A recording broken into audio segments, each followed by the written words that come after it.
What, you mean a string of nonsensical emojis? Fire, sword, donut, spaceman, clock, dancing lady, flashlight, thumbs up.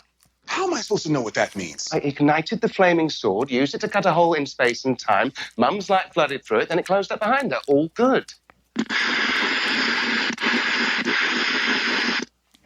Oswald, my friend! Bruce Wayne, what a lovely surprise. You certainly are getting out quite a lot these days, aren't you? The way I see it, everyone else in this town is having fun. Why shouldn't I? I agree. You and your insanely large bank account are more than welcome here. We're going to need some string treatment. Not particularly fun.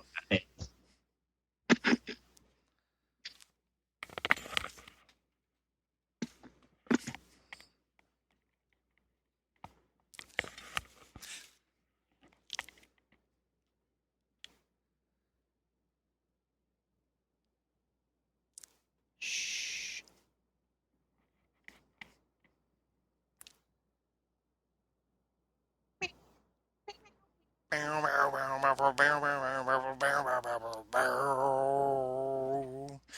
don't know if you could hear that. I couldn't hear it. I could hear it. But Karen could hear it, so we'll just take Karen's word on this. So if it comes off as really silent, and then you hear me going, bow, bow, bow, bow, bow, bow, you know what's up. That's right. You know how it is. That's right. Okay. So welcome to... You can either be Team Charles or Team Karen. Yeah. Team Karen's usually the safer choice. Just saying.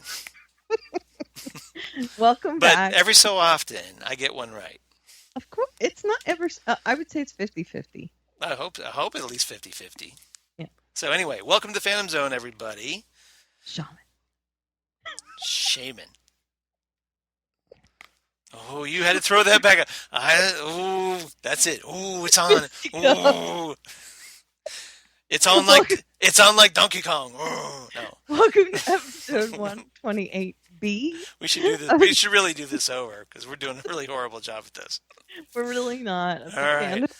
Yeah. So if you listen to Part A, or Side A, as if you're a vinyl snob, yes. So we are in Part B, Part 2, where we're going to talk about our remaining 3 shows: Black Lightning, and Arrow, and Agents of S.H.I.E.L.D.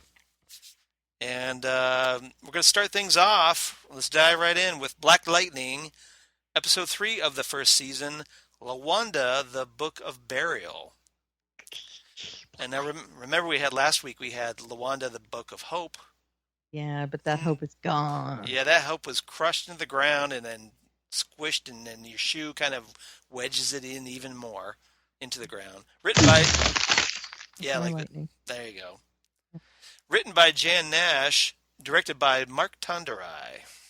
Mm-hmm. All right, what's our A, B, and C, Karen? A story: Holt and Catch Fire. Nice, I like that one. Okay. The preacher's name's Holt. Well played. For those of you that don't remember. Yep. One More Rung, Eva Higher. Okay. Lady Eve, of yes, course. Lady Eve. And then Down in the Dump. Down in the Dump. I guess that would be Anissa. Correct. All right. Because Anissa is learning she's got some powers. That's right. She's doing some jujitsu there. She's thunder. That's right. No, really, Sunday, she is. Sunday. No, I was thinking more of like a Thundercats kind of thing, but that's what I was doing. Thundercats. Thundercats.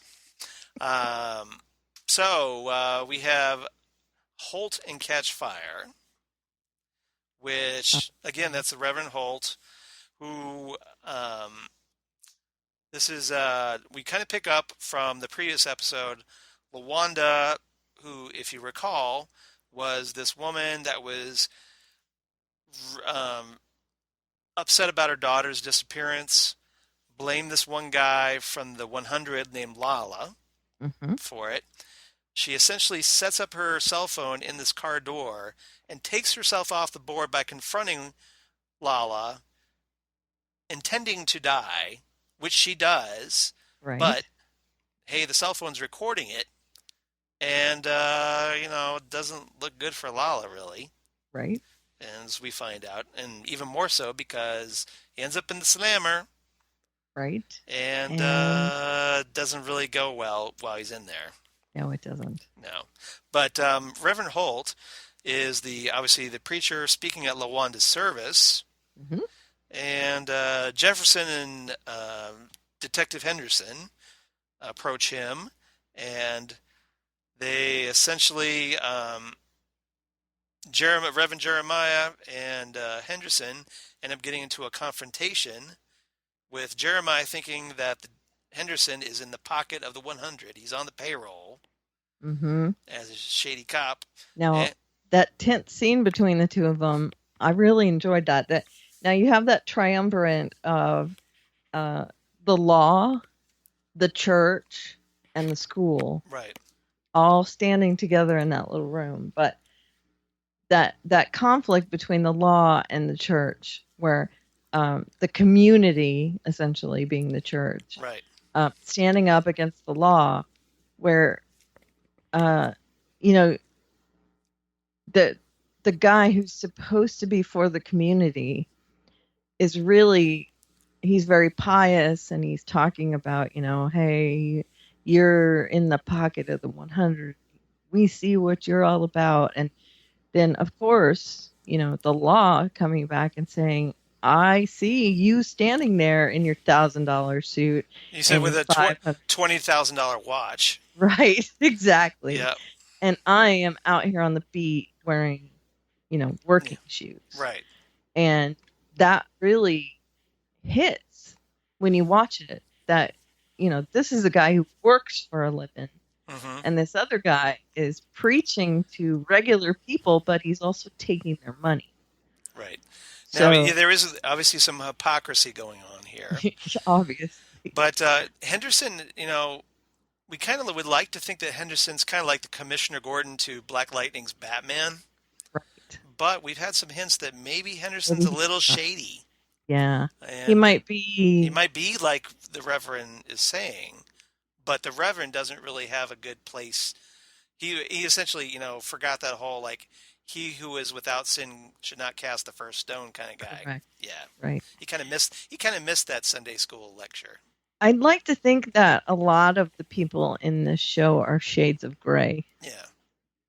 Which makes them feel more real because they're not just so black or white, Literally black or white. Well, no, I'm just saying that, like they're and not, figuratively. but I'm saying is that, yes, that, they're not so morally clear cut. Right. That, that makes them more real because people generally aren't one absolute or the other. Right. Aren't all good or all bad. Yeah. We actually saw that with Lala. Yeah.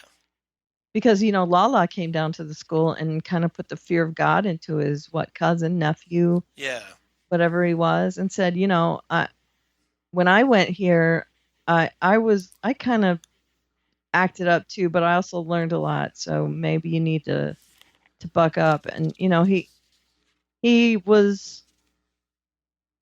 tried to actually get whoever that was in his family to, stop looking at his phone all the time and actually learn. right. But then that he's also a bad guy. Yeah. So, there was that shade of gray. Well, and then, he's being kind of abusive toward the kid.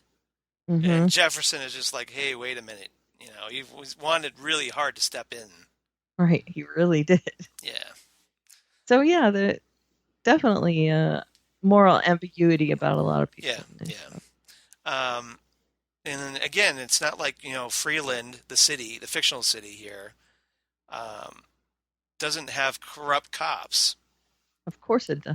Yeah, because as we saw in the pilot, it's got some corrupt cops. So, now, Reverend Jeremiah shows up later because there's, this big march that goes on.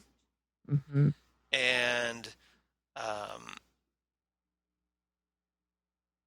Black Lightning shows up, expecting like there's a gunman going to be there because they've heard that maybe Tobias Whale is going to do something at the march, to cause a disturbance. Right. Yeah. So essentially, he's there to make sure the march goes off peacefully. And The gunman shows up, though, and has his automatic weapon drawn. And, of course, Black Lightning confronts the guy, forms the shield that blocks all the bullets, Mm-hmm. and knocks out the gunman. And the marchers, led by Reverend Jeremiah, start singing Amazing Grace. Mm-hmm. So, and Tobias Well, meanwhile, drives by and orders his henchwoman to shoot Black Lightning. She fires a rifle, but misses Black Lightning, and instead hits Reverend Jeremiah and Khalil, the boyfriend of Black Lightning's daughter, Jennifer. Mm-hmm. And Reverend Holt gets rushed to the hospital. So does Khalil. And we find out doesn't look good for Khalil, because we find out at the end of the episode that apparently the bullet hit Khalil's spine and he may never walk again. Right. And this is after Black Lightning had earlier in the episode or whatever laid into Khalil pretty hard because he found out that Jennifer and Khalil were planning to have sex. Right.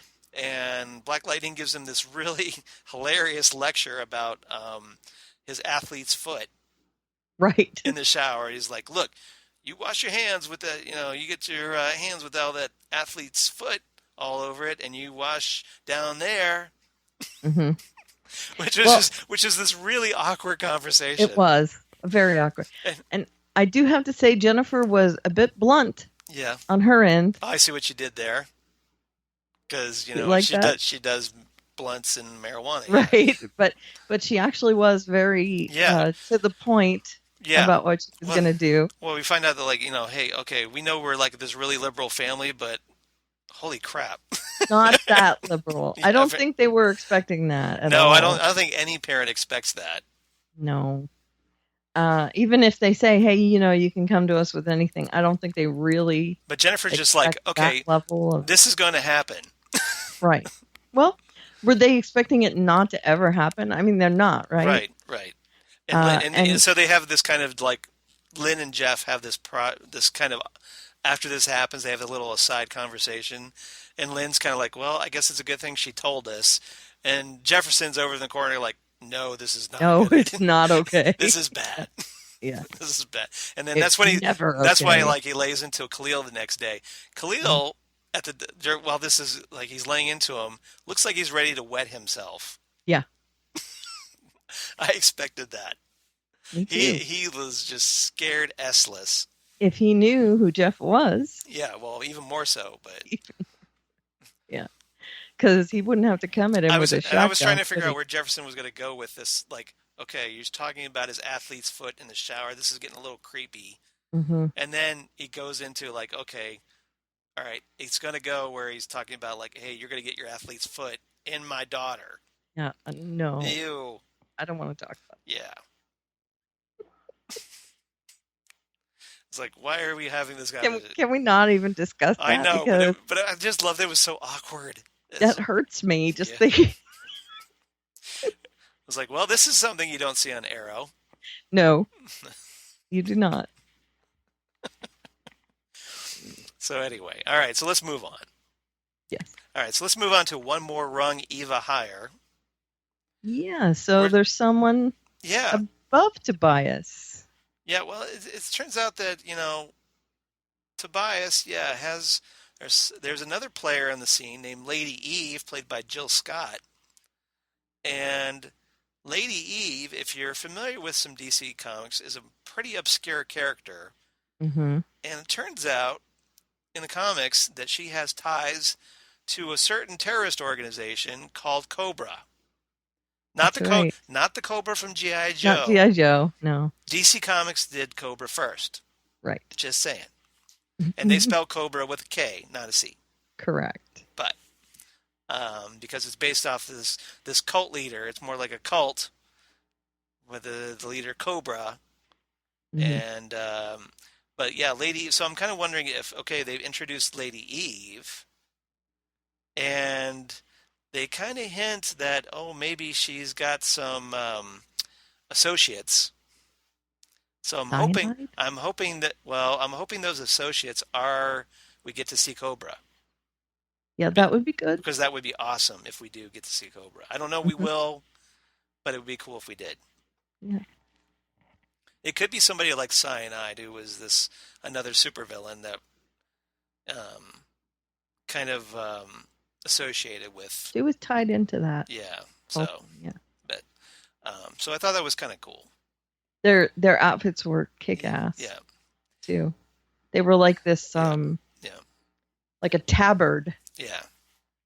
Front and back that was gold like a cobra. Yeah. And then they had a cobra head. Yeah, they have a big really flowy cape. Yeah, they have a really cool look. Now, Lady Eve, while we're talking about Lady Eve and her comics connection, in this episode, in a really cool Easter egg, they have Anissa going to the library where she runs into her future love interest, Grace Choi.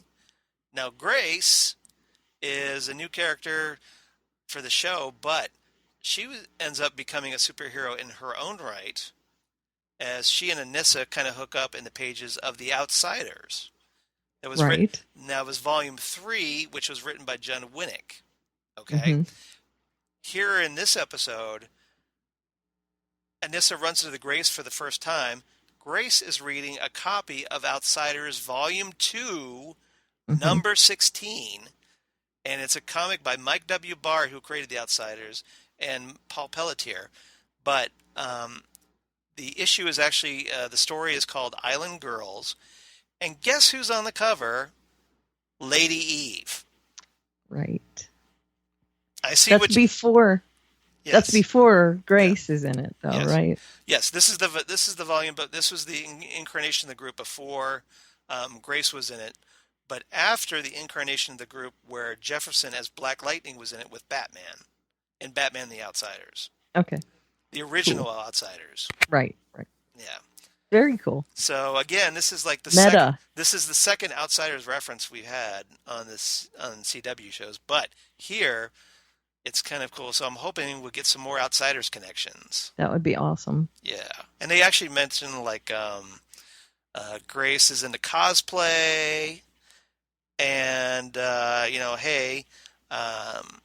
she talks about like characters like in the Outsiders, like who did she mention? Looker, who was a member of the Outsiders. So, thought that was kind of cool. Yep. And Cobra's tied into the Outsiders. So it's a very meta in-joke that they had an actual copy of the Outsiders that really featured is. Lady Eve. So I thought I just had to bring that up. Mm-hmm. So if you're a comics geek, that was cool. All right. So anything more about Lady Eve before we move on? It was a cool character. I loved her representation of her. And I like Jill Scott as her. She was... Yeah, she was great. Yeah. I love how she was like all nicey and honey and sweetie pie and all that until it got to the point where she was menacing, and then she turned it off like a switch. Yep. It was really fantastic. It was how I would want that character to be played. So I enjoyed it. Yeah, that was cool. So obviously we'll get to learn more about Lady Eve as the show goes on. But again, she's somebody you probably want to keep an eye on. Yes. A close definitely. eye.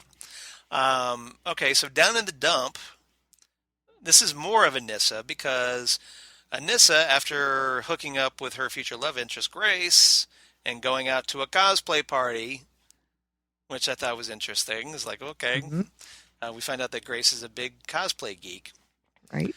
And first, before we get to the dump part, Anissa's dancing with Grace at the party when Anissa's girlfriend shows up. Right. Thinks that Anissa is cheating. Not yet. And so essentially her girlfriend dumps her. See what I did there?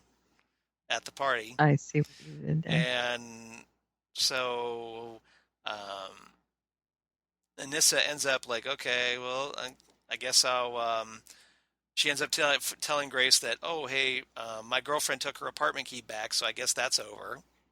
Mm-hmm. Then she ends up going to the dump where is that? Wait a minute, let's see here. That's where she's doing some training.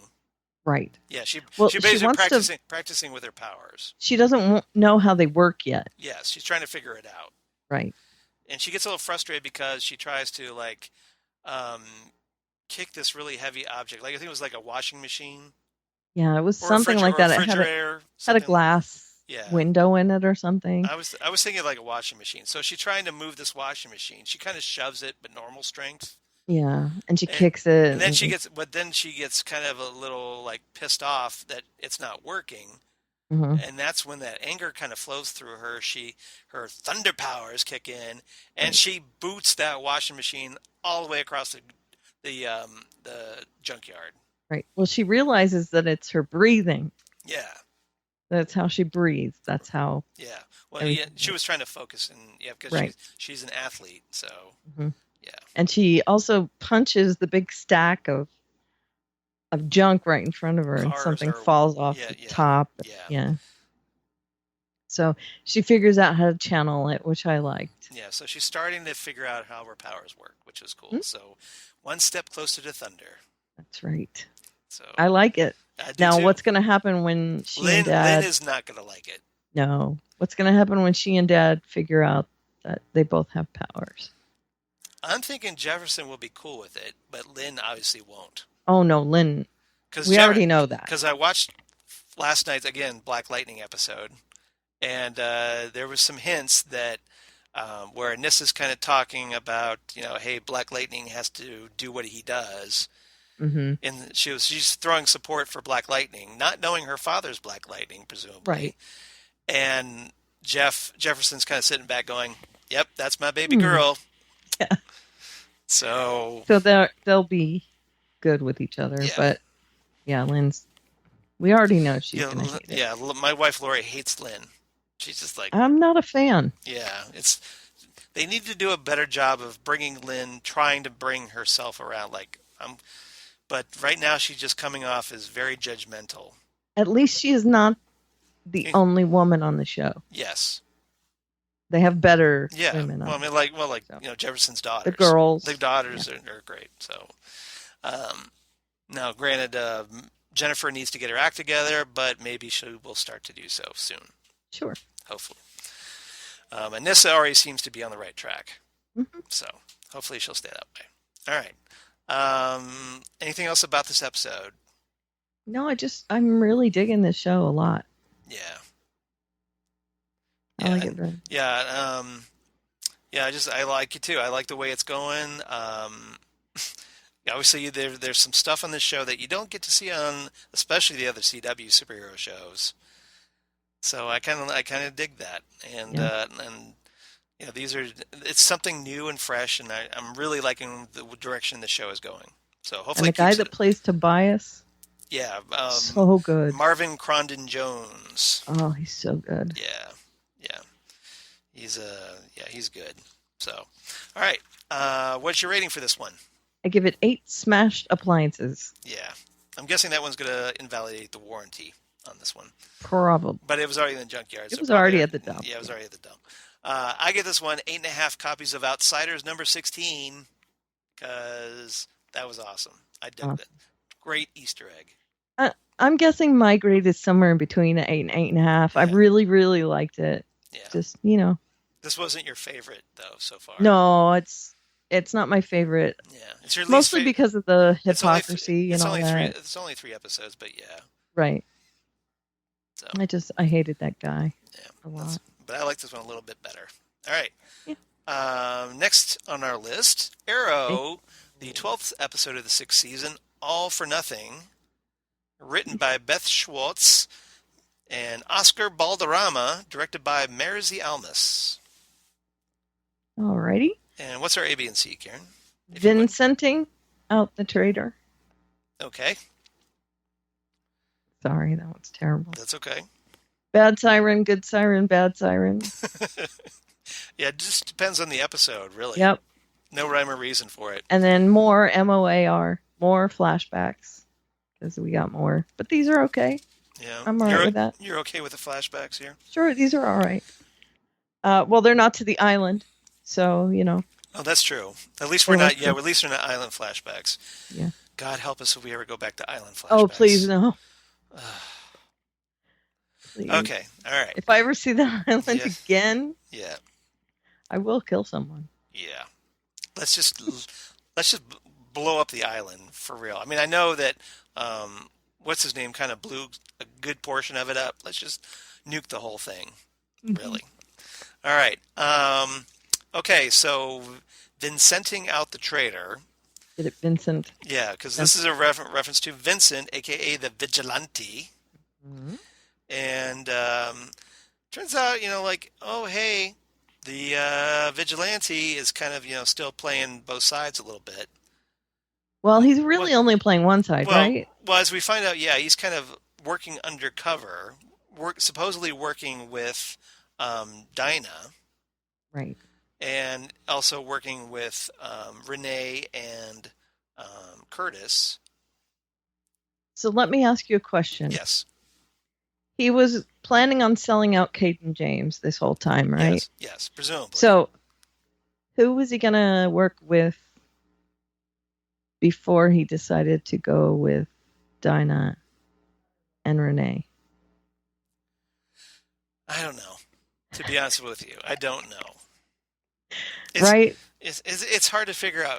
I mean, because he already tried to kill Oliver several times. And Oliver's, obviously, understandably holds a grudge against that. So it's not like he was going to walk up to Oliver and go, "Hey, let me turn in Caden James." So unless he was feeling guilty about it, I don't know why. There's no real reason here. So if he was undercover this whole time, then who was he planning on going to with all this inside information? Maybe Detective Lance? I don't know. Who is also playing that's right. He was not Detective Lance anymore. He's the assistant mayor. Right. Right? Yeah. Deputy mayor, I should say. So it just hit me as like, okay, it's pretty handy that Dinah isn't working with Oliver anymore so that now Vincent can go to her. Right. Without having to talk to Oliver. Yeah. Yeah, well, this show is nothing but convenient sometimes. All right. All right. So we had Caden James, who already kind of hints that he knows that Vincent's the traitor. Right. Which he does. And it's eventually we had Vincent meets up with both groups of Team Arrow. Because Curse's group doesn't really have a name yet. Yeah, I don't know what they are. Yeah, they did bring up like, well, hey, we could call ourselves the Outsiders, and then Dinah made this joke about the S.E.'s Hinton Outsiders book and movie. So they meet with Vincent about Caden's plans, and Vincent tells them that if Oliver enters Caden's hideout, he'll detonate the thermobaric warhead, leveling most of Star City. Mm-hmm. And so they listen to more about Caden's plans, and Felicity and Curtis decide, okay, Vincent needs to go deeper undercover. So they give him all this stupid tech talk. They go into double secret undercover. Even though Caden James is a tech genius. Yes. They give Vincent tech buzzwords. Yes. Technobabble. If you're a Star Trek fan, right. That's what they call technobabble. And they have him steal technology from Caden James, like Caden James wouldn't notice. Yes. So, surprise, he does. But surprise, Caden knows. Yeah, because he gets into this server room, Vincent does, and starts transferring these files. Caden walks in, catches him, surprise. Hey, I'm just twisting the cadence root here and getting the server node and the Cat 5 tail. Yeah, that was this part where Felicity's kind of feeding him lines to tell Caden.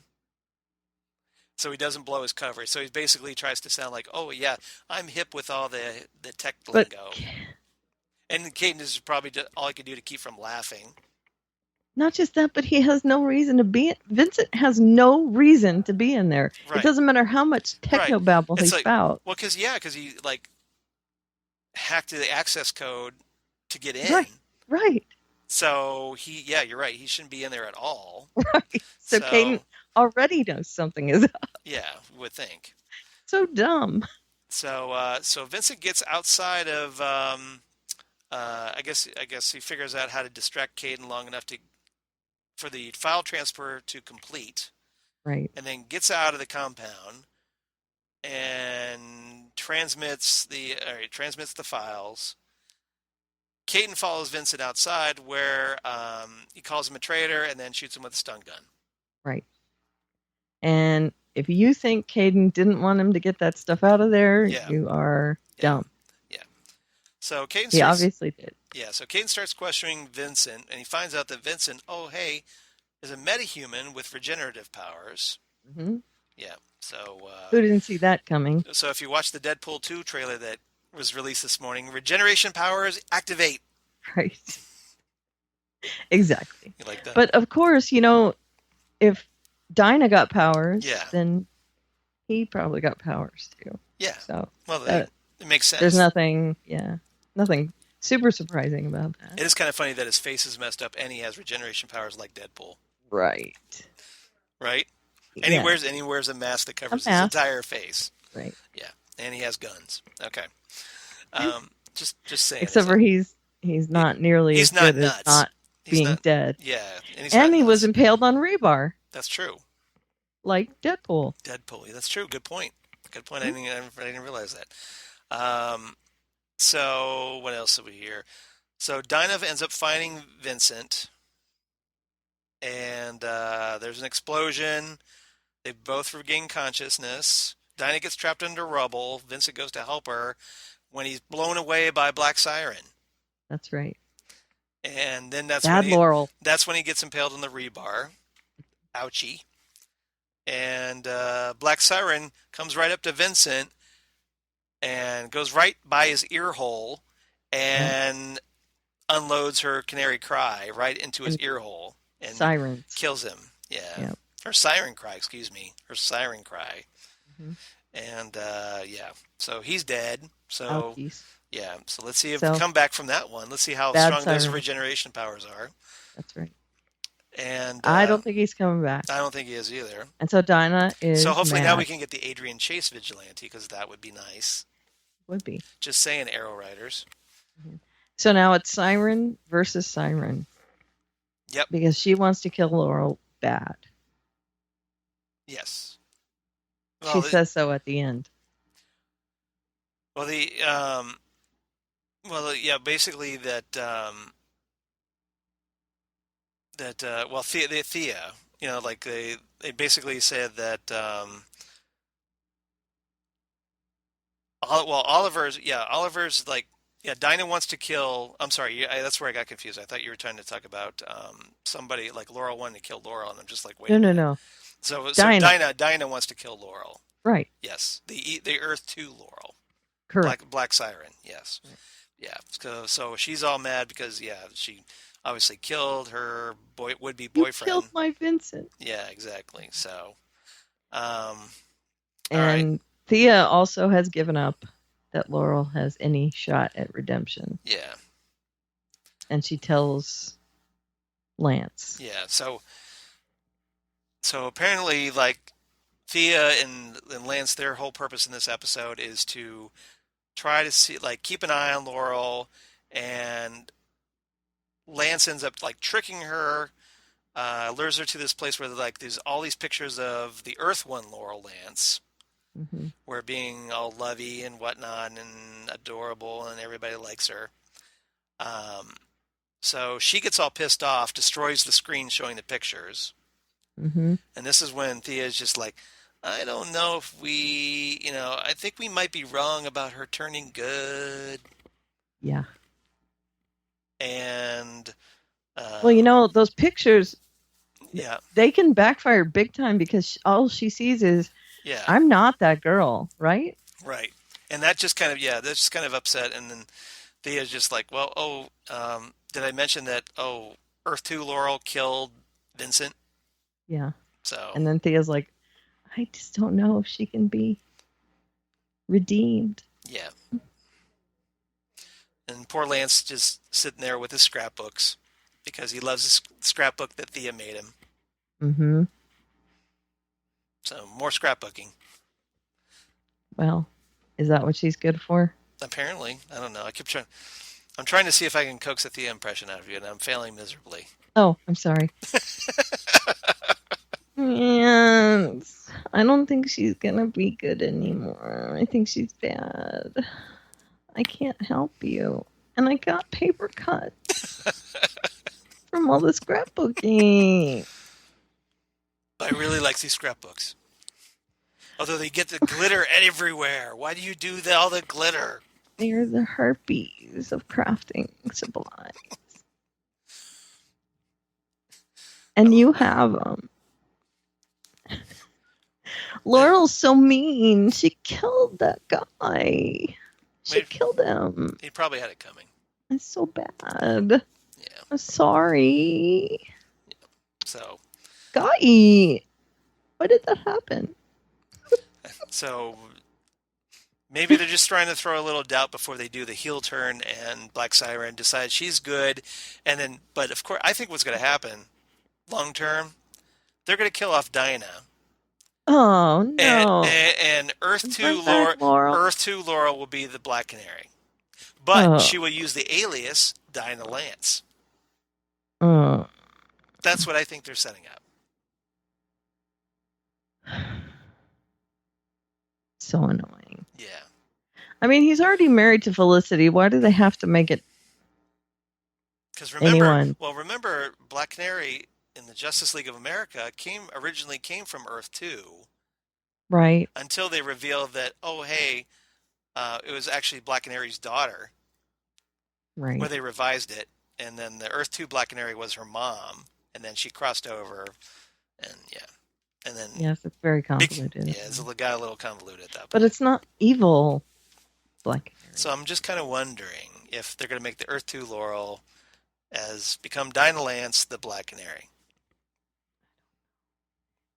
She's so much more interesting as bad Black I agree. She's much better as a villainess than she is as a hero. So I like bad. She was not a great Black Canary. No. She's a better Black Siren than she was a Black Canary. Let's put it that way. I agree. Okay. All right. So anything else about this episode? We got to see the flashback. Oh, yeah, we didn't do the flashback. Yeah, it's all right. Yeah. It's just Vincent and Dinah and seeing them undercover and how they were in Star City, and they were good. I liked them. Okay, they helped advance, at least fuel the story that they were referencing in this episode. Okay. And it helped us see Dinah's background. Yeah, give a little more backstory that we needed. Okay. Sure. All right. Anything else about this episode? No, it wasn't great. Yeah.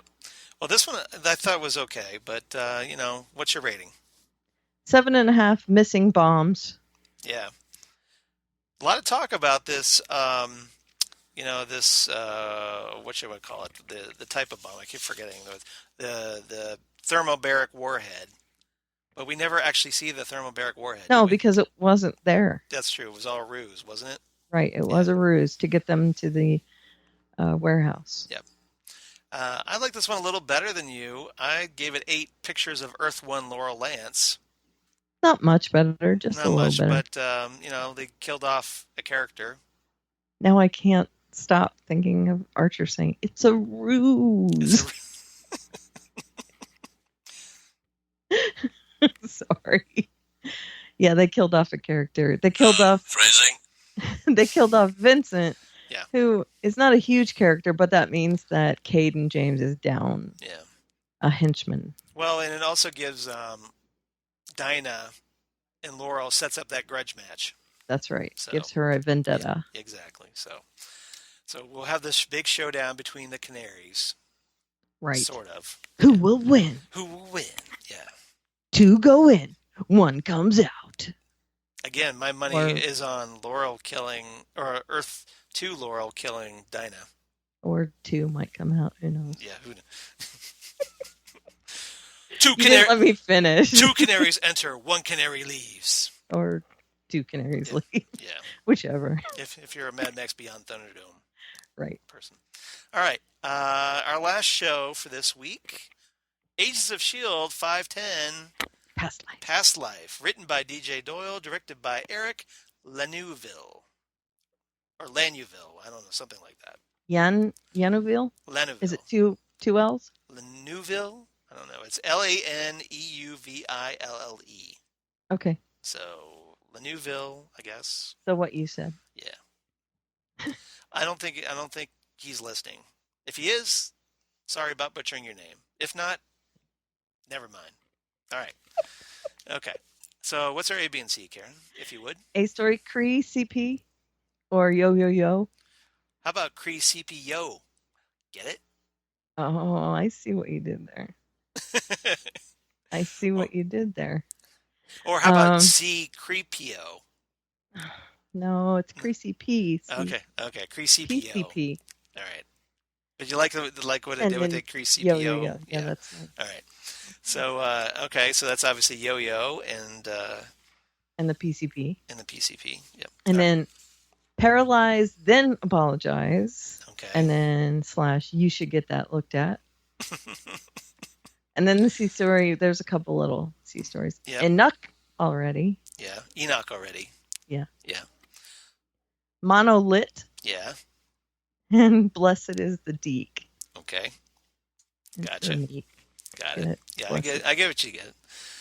I think my I thought these were the most clever. I think my favorite this week is still Halt and Catch Fire. Is it? Okay. I like that one a lot. That was very clever. Okay.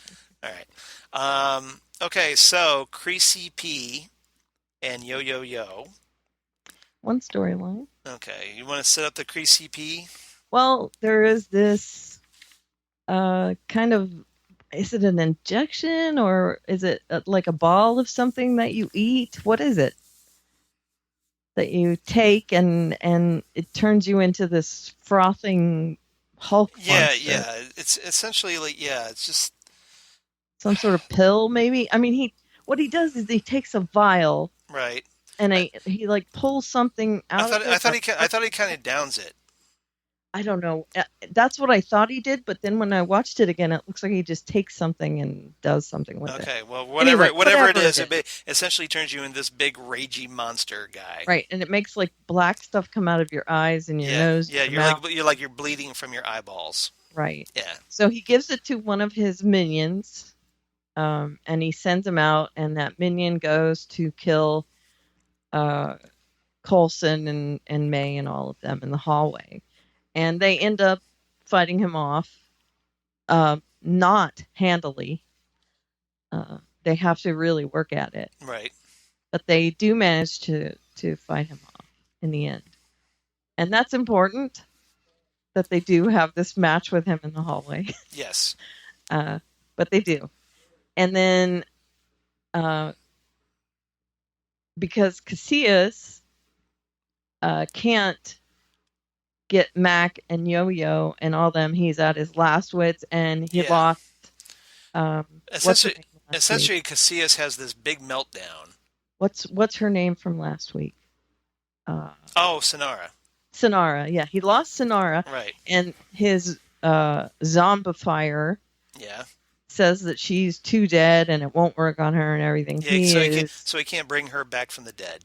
Right. She's all dead as opposed to mostly dead. Mostly dead, right. Right. And he is like, no, you must raise her. No, I can't raise her. And then he shoots that guy, which, hey, he can't raise her now.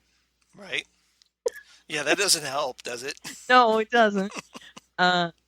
So he goes completely cuckoo over the edge. Yeah. And he decides, well, then I'm going to take matters into my own hands, and he runs off. Yeah. And then he ends up having this big showdown with Mac. Right, where he takes the Cree CP. Right. And fights Mac, and we'll go into the rest of that in a bit. Okay. Because there's more to that story. Okay. Right? Yes, there is. Yes, there is. You want to just dive right into it? Okay, well, and this is where when Yo-Yo split off, she is looking for his seer. Right. We should talk about Yo-Yo first, yes. Yeah, she comes across a woman on a bed, and when that woman tells her to go away, she doesn't. Now, remember, this is the seer that at the end of the previous episode, Cassia said, "Yeah, I've got to see her too." Right. So what it really is, it's not someone who can tell the future. It's someone who knows the past and Right. knows what they've done. So translation, it's one of the agents of S.H.I.E.L.D. Right. And it just happens to be Yo-Yo. Right. He's So raised we have over and over. future over. Yo-Yo, Right. older Yo-Yo, we should say, probably. Right. Who he is killed and raised and killed and Right. raised and killed and raised. Right. So yeah, pretty bad news. And she, our Yo-Yo, Yes. is trying to save that Yo-Yo, and she tells her finally right at the end, you need to leave, and she shows her that she's being kept there by, her arms and everything have been cut off. Oh, it's just gross. Yeah. Now this is after though, future Yo-Yo tells her past self that Coulson's dying. Right. And they need to let him die. Right. And that's kind of the key. Yes. To everything. Yes. Because trying to save him is what caused all this. Right. This loop. Right. So she runs off, and this is when Casillas apparently, and we don't see this, but Casillas comes and gets his seer Yo-Yo. Yeah. And takes that Yo-Yo to the Coliseum type fighting ring area. Meets Mac there. Yep. And Mac only sees that he's got Yo-Yo, and he doesn't know that there's this duplicate. Right. He's not aware that there's been a switch. Right. And now Max also has his handy shotgun axe. Right. Exactly. Which gets a little taste in this episode. Right, which is wonderful. Yeah. So Casillas kills this version of Yo-Yo by slitting her throat. Right, and Mac is all like, Mac, no. Right. Mac goes insane. The little red skull goes off over his head like he goes all ragey. And then Casillas jumps into the ring. Steam comes out of his ears. Casillas takes the stuff and jumps into the ring, and they have this fight. They're fighting really hard, and he's almost got Mac on the mat. And this is when Daisy finally gets some back on Casillas and puts this silvery stuff in his ear. Yeah, well, yeah. What happened was that Daisy, there was another slave, and Daisy gets that ear thing out of her. Remember that now. This is Daisy, or not Daisy's. This is Gemma's big payback, right? Because Gemma had that thing implanted in her ear hole by Casillas, so that she was rendered deaf. Right. And so Gemma gets put in. So Gemma gets a little revenge, and I was very happy for this. Jams it in Casillas' ear hole so that he can't hear. And that's when Mac sneaks up behind him, stabs him with the shotgun axe. Exactly. Yep. Well, he dies just like Sonara does, which I love. Yep. I mean, right through the middle of his body. Yep. Which was great. And so Gemma gets her. Casillas is finally off the board. Yay! Yeah, and Gemma gets hers. Now, mind you, when they went back in time, he would have been, neutralized anyway. But hey, whatever. Whatever. This is understand. This is more satisfying, though. I don't understand why they worked so hard to save all these people, and if they had just gotten off. Yeah. The place and just go back in time and erase the timeline from being ever happening. Right. Then right? Yeah. But anyway. But again, this falls into the predestination argument. Yeah. That maybe it's going to happen regardless. So they want to just make sure, I guess. Yeah. So yeah, there's that, and Mac, of course. This is when Yo-Yo comes running, the real Yo-Yo comes running in, and Mac is so relieved. Oh my God, thank goodness. Yep. And she kind of explains it. I mean, we see that there's some kind of resolution that's going to happen at that point. Yep. That Yo-Yo will explain that. Right. So okay. All right. And then there's the whole main story with them trying to get the small monolith in the ship. Yes. That's going to power the big monolith. They're trying to get that already, where Enoch is in the Wave Rider trying to get the Wave Rider. This is Legends of Tomorrow. The Zephyr. Yeah, I know. It's a ship is a ship, but yeah. I'm just like, are we on Legends of Tomorrow now? Whatever. It looks the same to me. Legends of Agents of S.H.I.E.L.D. Agents of Legend. Agents of Legends. Agents of Tomorrow. Okay, There you so go. it's Agents of Tomorrow. I like that one. he's in the ship. Yeah. And I'm just gonna say ship. No, it's a Zephyr. Yes. I just read a book where the main character's name was Zephyr too. Okay. Anyway, they're in the Zephyr. I love the way your brain works. Thank you. You're welcome. It's like a non sequitur machine. It does. It's just pinballs all around in your brain. Okay, I'm not bragging here, but I am like super smart. But my brain is not linear. No. In the least. It's just you would make a good Time Lord because you don't live a linear existence. You don't ever. And I can connect it all together. Right. There's always a connection between everything. Okay, so anyway. It's all connected. It is all connected. Yep. I would make a good Time Lord. Yep. Or the bad guy Time Lord. Ooh. Mwahaha. Yeah. Okay, so anyway. So he's in the ship and they're trying to get the battery working. Deke decides he's going to go because, they need someone to help fight off all the bad guys. Right. And Deke, you look expendable. How about you do it? He is the only one that's expendable. In fact, Deke is the one that comes to that conclusion. Right. Which, that's his redemption storyline, right? Pretty much. And so he decides he's going to go to the ship. Enoch comes to the conclusion that his battery is double. Yeah, apparently he's not like the Energizer Bunny, and he runs out of power. Right. So they're going to use his battery, but his battery will explode, of course, which means Deke will be vaporized. Exactly. So all this builds up to them. Now, meanwhile, Flint is the one who, remember, he was supposed to be very important according to, what's her name? Robin. Hmm?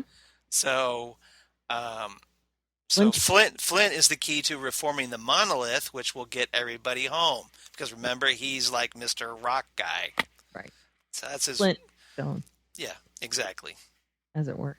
So, Gemma hands him the little piece they have, or piece of the piece. Right.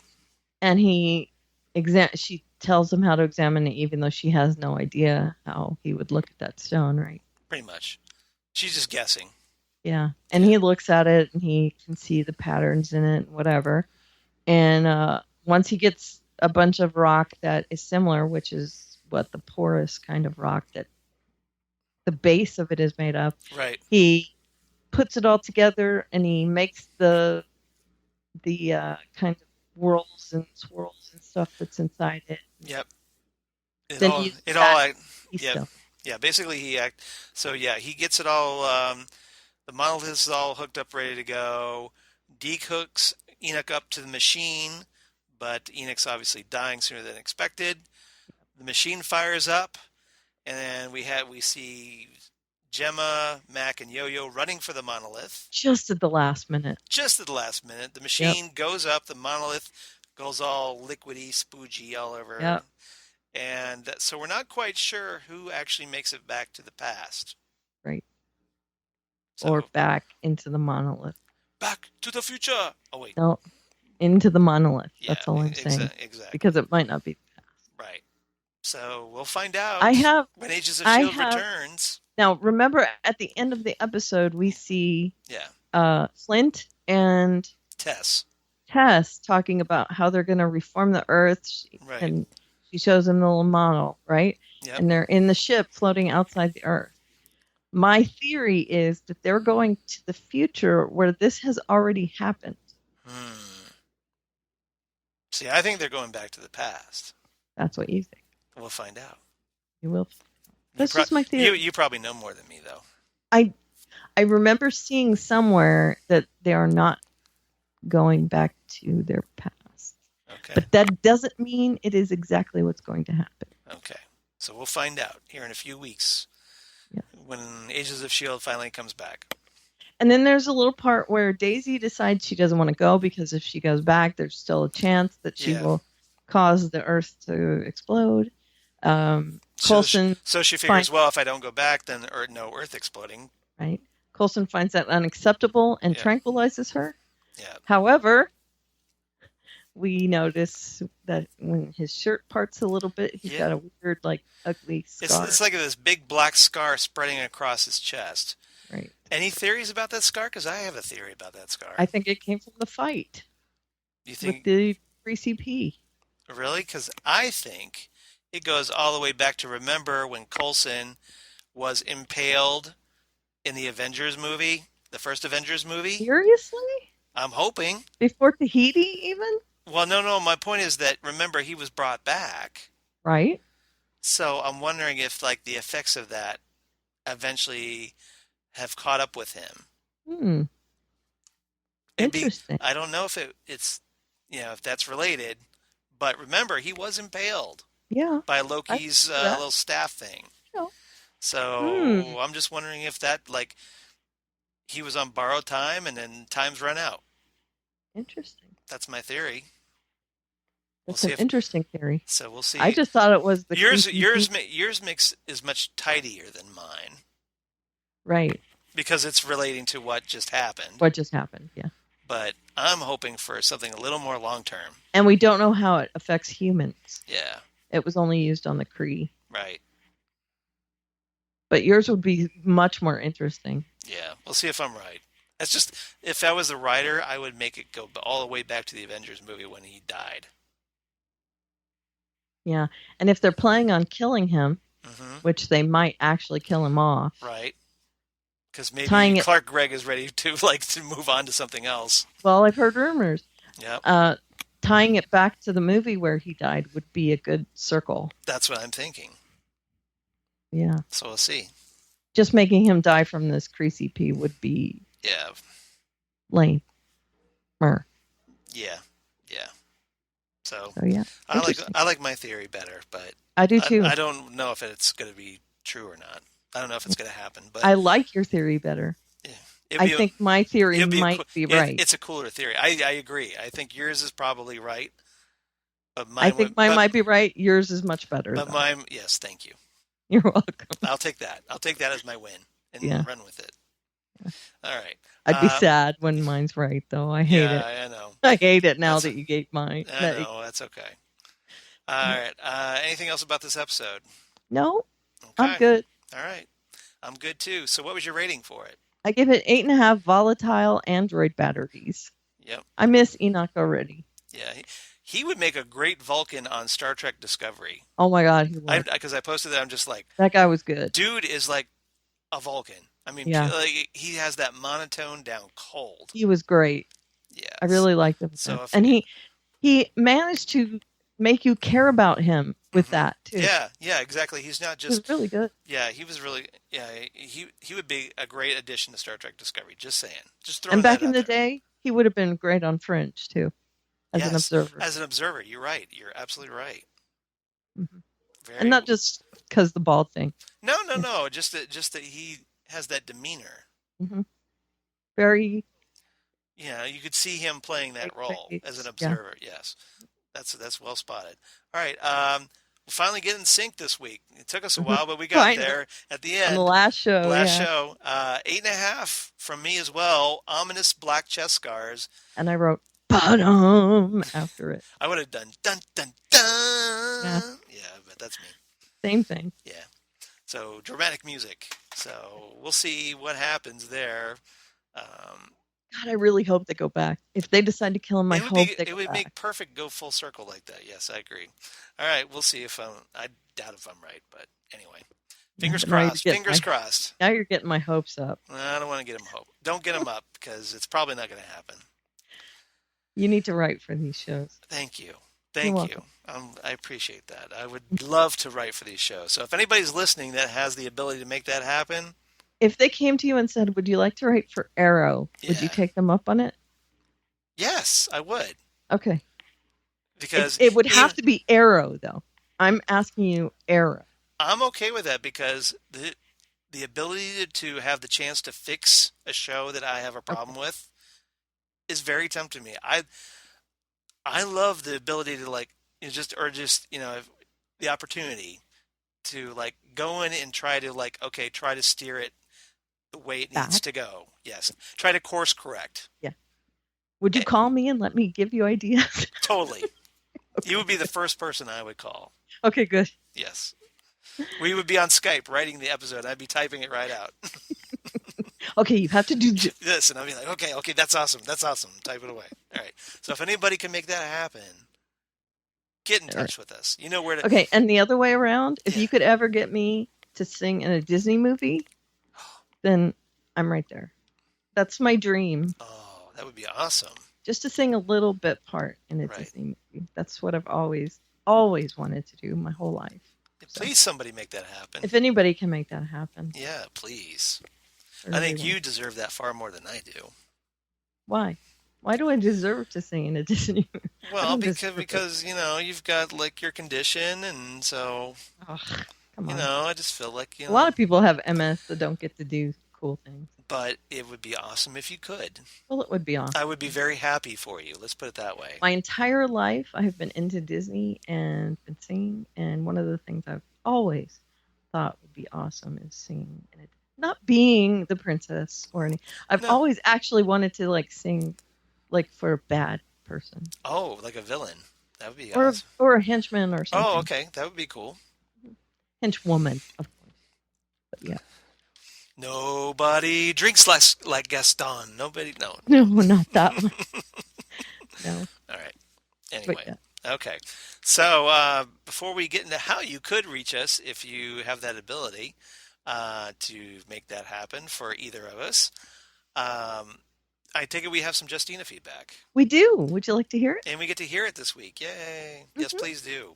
Here we go. I haven't heard it yet, so I'm looking forward I haven't either. Oh, okay. This will be new for both of us. I hardly ever listen to it. So hit it.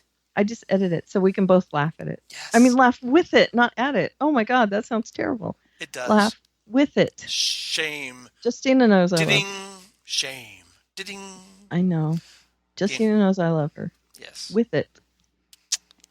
Hi, Karen and Charles. Wow, Supergirl really had some good action this week. Though I wasn't too interested in the storyline with Morgan Edge, and way more interested to get back to the World Killers and what's going on with them. Speaking of World Killers, do you have any background information on them from the comics? Is there 3 main ones like they are insinuating that there are in the show? I really do like these caramel moments that they're giving us between Kara and Mon-El. I know other people do not, but I think it makes sense because they were so in love before and thought they would never see each other again, and now they're together at the same time. I'm totally okay with them having these friendship moments as long as CW doesn't try to make Supergirl into a homewrecker. I don't want them to break up Mon-El's marriage just to manufacture extra drama. Supergirl gets 8 out of 10 dangerous brews. Who knew coffee carts were such high risk? My favorite episode of the week was The Flash, for sure. Although, I really have to say, Harrison Wells might be a genius, but he really has to start thinking things through a little bit further before he just jumps and acts on a plan. But Trunk and Team Flash and gestational telepathy really made for a funny episode. Flash gets 9 out of 10 big gulps. Arrow was my least favorite episode of the week because it was so dark and sad. But it was interesting to get some more Dinah backstory. But I still think this team is going to keep losing if it remains separated like it is. So Arrow gets 7 out of 10 deadly screams. I'm planning on giving Black Lightning another episode, but I haven't watched this week's episode yet.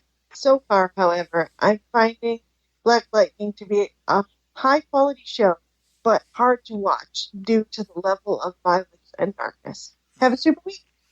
Okay, thank you, Justina. Yes, Justina. Wow, that's a low grade for Arrow. She actually went lower in Arrow than we did.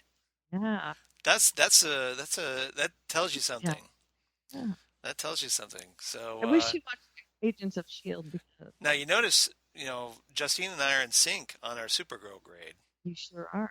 So you're the outlier in this week on that one. I like it though, and I have to say I do not like the caramel moments because it's like Mon-El just keeps going, "Hey, Kara, how you doing?" Kara, leave me alone.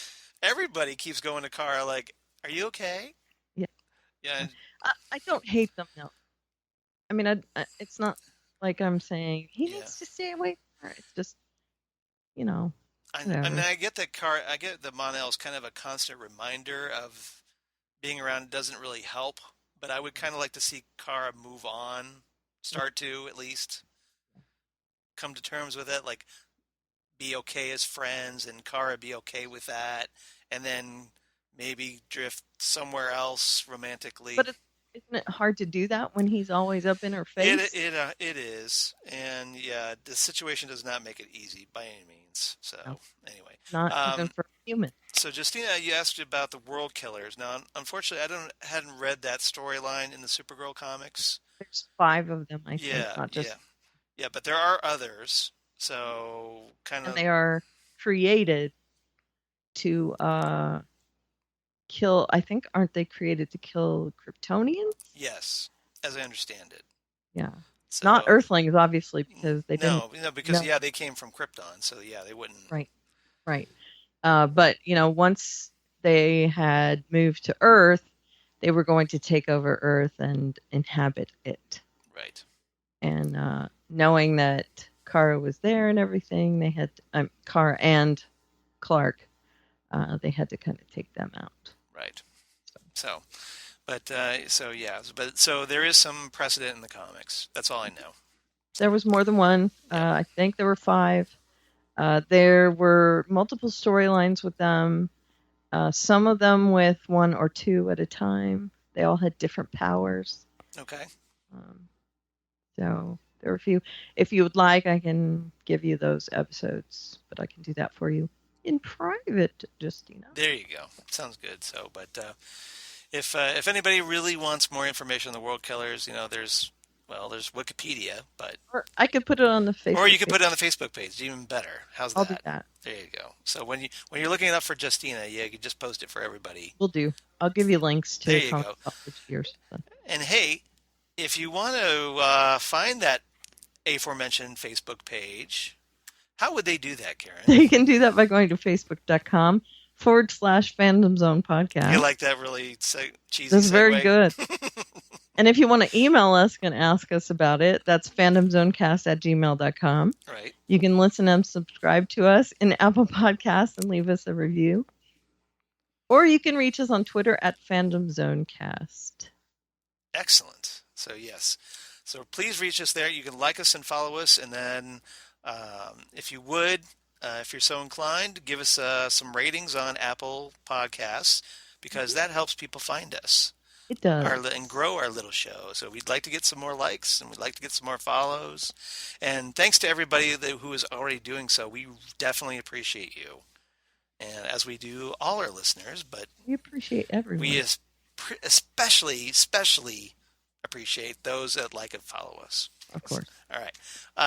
Those are the special people. Exactly. They're it's like extra credit. That's right. So for all you zoners out there, that's like super zoner. Extra credit. Yeah, exactly. You get the little gold star sticker. Hey, gold stars are reserved for the people I work with. That's what I give out there. All right. How about little smiley face stickers? Okay, smiley face stickers. All right, there you go. All right.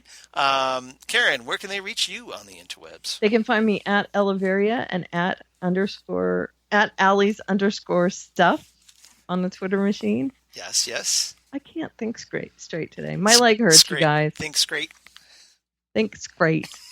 My leg hurts today. Okay, at Eleveria or at Allie's_stuff. And in the bio for both of those profiles, you can find my link to all my other links. All right. Sounds good. Does that make sense? Did I make sense? Link to other links. Yes. Well, there's a link there that will take you to all my other links. Yes. Okay. There you go. Sounds good to me. All right. As for me, I'm at Charles Skaggs on the Twitter machine, at Charles Skaggs on the Instagram, Google Plus for all you crazy kids in the Google Plus, Facebook, of course, Charles Skaggs, and my blog of geeky things. Damn good coffee and hot. There you go. Dale's right on it that time. All right.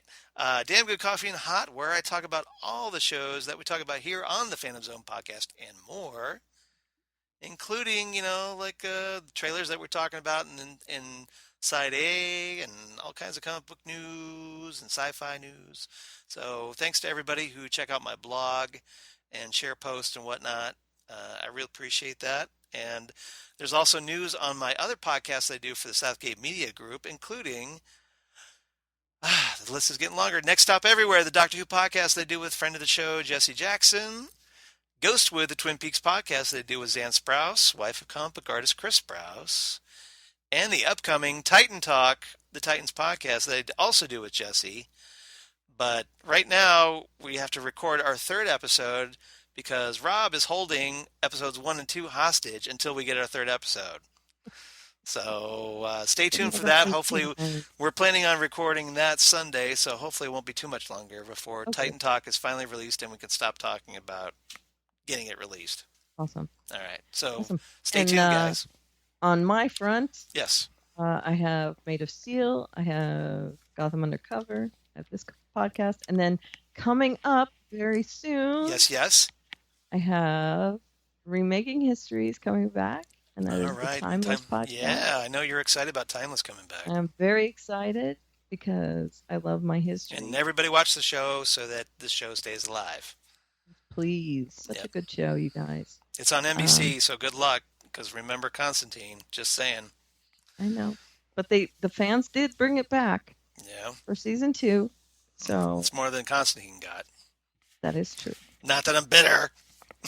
I am bitter. However, we do have John back. Yeah, that's true, because Legends of Tomorrow will be starting up.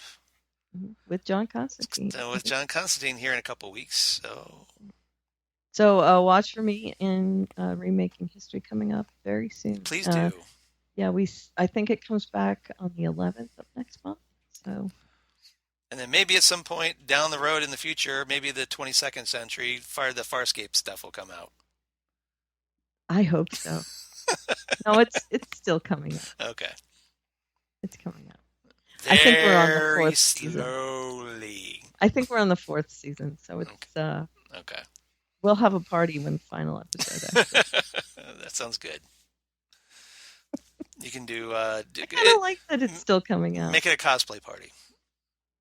Sure, we'll do it at Dragon Con. There you Everybody go. Will come down dressed like the characters from Farscape. That sounds good. I guess I could go as Rigel. I don't know.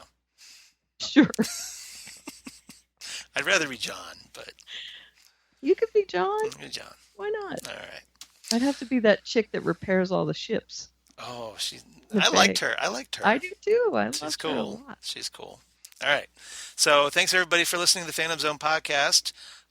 Same shows next week, although we lose Agents of S.H.I.E.L.D. So we have one less show next week. Mm-hmm. So come on back for episode 129, and we'll be right here in the Phantom Zone waiting for you. So take care, everybody. Bye. Bye.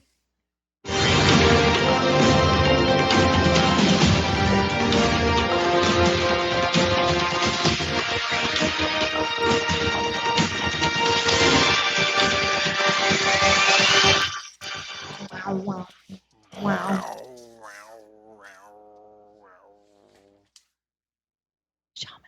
Shaman.